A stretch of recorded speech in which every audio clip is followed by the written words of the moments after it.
بسم الله الرحمن الرحيم الحمد لله والصلاة والسلام على رسول الله وعلى آله وصحبه ومن والاه ثم ما بعد السلام عليكم ورحمة الله وبركاته. Урматтуу мусулман бир туугандар, урматтуу байкелер, урматтуу мужахиттер. Биз өткөндөгү сабагыбызды улантып, ла илаха иллаллах жана анын шарттары. Ошол ла илаха иллаллах келимесинин шарттарынан 4-5 алдык. 4-5 шартты өттүк биз сиздер менен.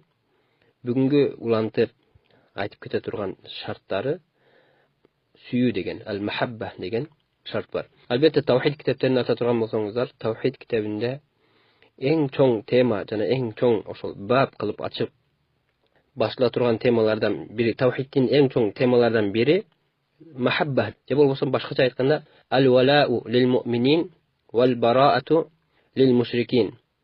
Муъминдарды жакшы көрүү, капырларды жаман көрүү деген тема бар. Ар бир мусулман ла илаха иллаллах дегенден кийин, Аллахтан башка сыйынууга татыктуу зат жок деп айткандан кийин, мен Раббим Аллах деп Аллахты өзүгө Рабб кылып алгандан кийин, Аллах субханаху ва тааланын айткандарын кылып, Аллах субханаху ва таалага иман келтирип, Аллах субханаху ва тааланы сүйүп, Аллахтын динини дин кылып өзүгө алып жүргөн инсандарды Аллах үчүн жакшы көрүп, жана ошондой эле Аллахты жана Аллахтын пайгамбарыны, Аллахтын жолунда жүргөн муъмин мусулмандарды жаман көргөн, же аларга каршы сөз ачкан капырларды Аллах үчүн жаман көрүү. Бул махабба, сүйүү. Аллах субханаху ва тааланы ким сүйсө, Аллах субханаху ва тааланын ыраазычылыгына жетем дей турган болсо, анда Аллах субханаху ва таала айткан нерсени кылып, жана Аллах субханаху ва тааланын сүйүүсүгө, жана Аллах субханаху ва тааланын кечиримиге инсан шашылат. Ошондой эле бул махабба деген ушу тавхид китебиндеги эң чоң темалардын бир темасы болгондуктан, биз буну кыскача айтып өтөбүз, урматтуу мусулман бир туугандар. Бул жерде өтө көп аят, хадистер бар сүйүү тууралуу. Ошол сүйүүлөрдөн мисал биз сүйүү дегенде биринчи Аллах субханаху ва тааланы сүйөбүз, пайгамбар саллаллаху алейхи ва салламды экинчи. Андан кийин пайгамбар саллаллаху алейхи ва саллам жолуну жолдоп жүргөн муъмин мусулмандарды биз сүйүшүбүз керек. Башка бир хадисте пайгамбар саллаллаху алейхи ва саллам لا يؤمن أحدكم حتى يحب لأخيه ما يحب لنفسه. Силер имандуу бола албайсыңар. Башкача айтканда, урматтуу мусулман бир туугандар, имандуу дегенде биз эмнени түшүнөбүз? Мусулмандар бар, имандуулар бар, андан кийин ихсан деген. Бул Умар ибн Хаттаб радияллаху анхунун хадиси, машхур, белгилүү бардык инсандарга.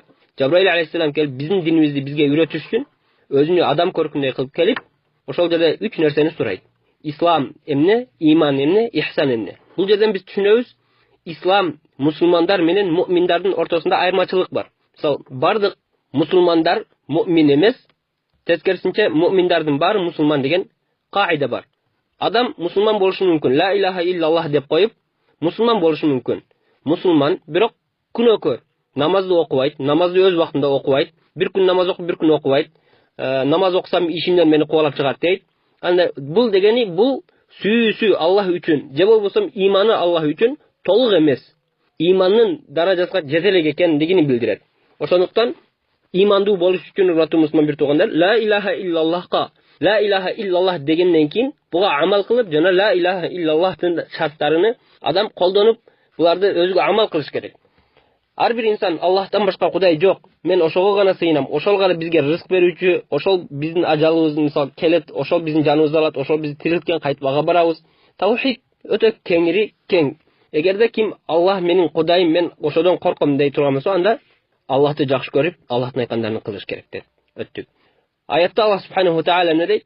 Ва минан наси ман яттахизу мин дуниллах андадан юхиббунахум ка хуббиллах.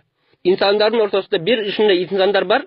Al insanlar Allah'tan başka bir nerselerdi Allah'tı süygöndey süyüşöt.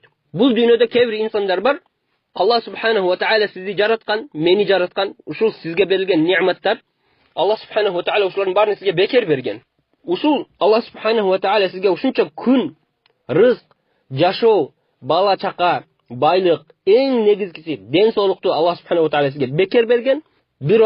Bir bay kişi, je bolbosо sizin şefiniz bir yerde işleseniz, ошол хозяин sizge bir машина подарка берсе, же болбосо işingizge айлык кош берсе, же башка бир нерсе кылса, тилиңиз токтобой, каяка барбасаңыз, ошону мактап, ошону сүйлөйсүз. Ал жакшы киши, ал андай киши, ал жардам берет, ал машаалла, ал мындай, ал тигиндей. Бул дегени Wa minan nasi man yattakhizu min dunillahi andada.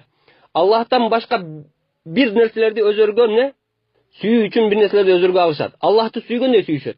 Allah subhanahu wa ta'ala sizge uşuncha nimetlerdi berip otursa, bir jerde bir majliste otursanız Allah'tın maktap, Allah'tın sözünü büyük boluşturuğa hareket kılbaysınız. Teskarısınca düynödögi mahluktardı birөө sizge жақсылык кылып ошону мактап, ошонун аркасынан жүрүш, бул Allah'a süyü эмес, balki Allah'tan başka bir insandardı, başka bir düynögө болгон нерсе insanın ортосунда süyü. Ушул аятта Allah ne дейт? Валлазина аману ашадду хуббан лилlah.